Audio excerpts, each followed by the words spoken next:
Chapter 3, in which Pooh and Piglet go hunting and nearly catch a woozle.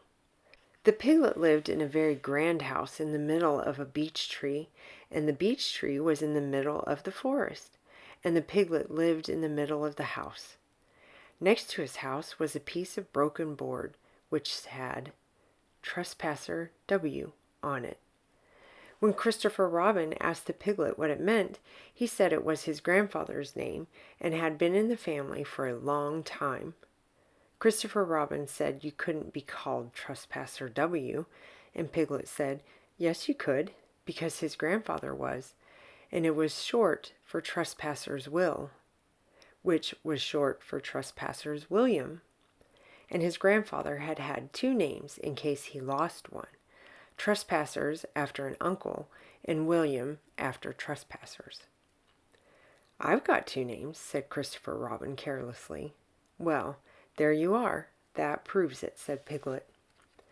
One fine winter's day, when Piglet was brushing away the snow in front of his house, he happened to look up, and there was Winnie the Pooh. Pooh was walking round and round in a circle, thinking of something else, and when Piglet called up to him, he just went on walking. "Hello," said Piglet. "What are you doing?" "Hunting," said Pooh. "Hunting what?" "Tracking something," said Winnie the Pooh very mysteriously. "Tracking what?" said Piglet, coming closer. "That's just what I ask myself. I ask myself, what?" "What do you think you'll answer?" "I shall have to wait until I catch up with it," said Winnie the Pooh. "Now, look there." He pointed to the ground in front of him. "What do you see there?" "Tracks," said Piglet. "Paw marks." He gave a little squeak of excitement. "Oh, Pooh, do you think it's a woozle?" "It may be," said Pooh. "Sometimes it is, and sometimes it isn't. You never can tell with paw marks." With these few words he went on tracking, and Piglet, after watching him for a minute or two, ran after him. Winnie the Pooh had come to a sudden stop, and was bending over the tracks in a puzzled sort of way. "What's the matter?" asked Piglet. "It's a funny thing," said Bear, "but there seems to be two animals now. This, whatever it is, and the two of them are now proceeding in company. Would you mind coming with me, Piglet, in case they turn out to be hostile animals?" Piglet scratched his ear in a nice sort of way and said that he had nothing to do until Friday and would be delighted to come, in case it really was a woozle. "You mean in case it really is two woozles," said Winnie the Pooh, and Piglet said that anyhow he had nothing to do until Friday, so off they went together. There was a small spinney of larch trees just there, and it seemed as if the two woozles, if that is what they were, had been going round this spinney, so round this spinney went Pooh and Piglet after them. Piglet passing the time by telling Pooh what his grandfather Trespasser W had done to remove stiffness after tracking, and how his grandfather Trespasser W had suffered in his later years from shortness of breath, and other matters of interest, and Pooh wondering what a grandfather was like, and if perhaps this was two grandfathers they were now after, and if so, whether he would be allowed to take one home and keep it, and what Christopher Robin would say. And still the tracks went on in front of them. Suddenly Winnie the Pooh stopped and pointed excitedly in front of him. "Look!" "What?" said Piglet with a jump, and then, to show that he hadn't been frightened, he jumped up and down once or twice in an exercising sort of way. "The tracks," said Pooh. "A third animal has joined the other two." "Pooh!" cried Piglet. "Do you think it's another woozle?" "No," said Pooh, "because it makes different marks. It is either two woozles and one, as it might be, whizzle, or two, as it might be, whizzles, and one, if so it is, woozle. Let us continue to follow them." So they went on, feeling just a little anxious now, in case the three animals in front of them were of hostile intent.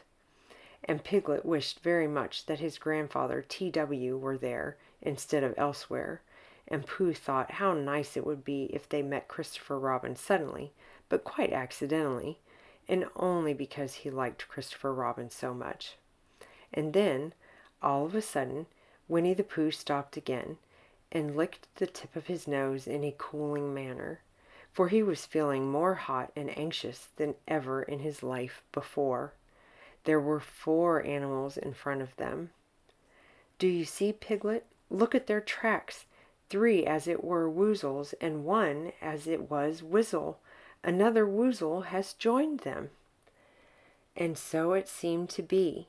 There were tracks crossing over each other here, getting muddled up with each other there, but quite plainly every now and then the tracks of 4 sets of paws.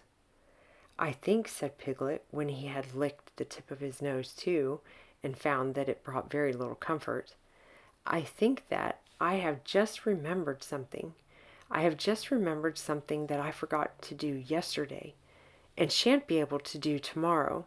So I suppose I really ought to go back and do it now."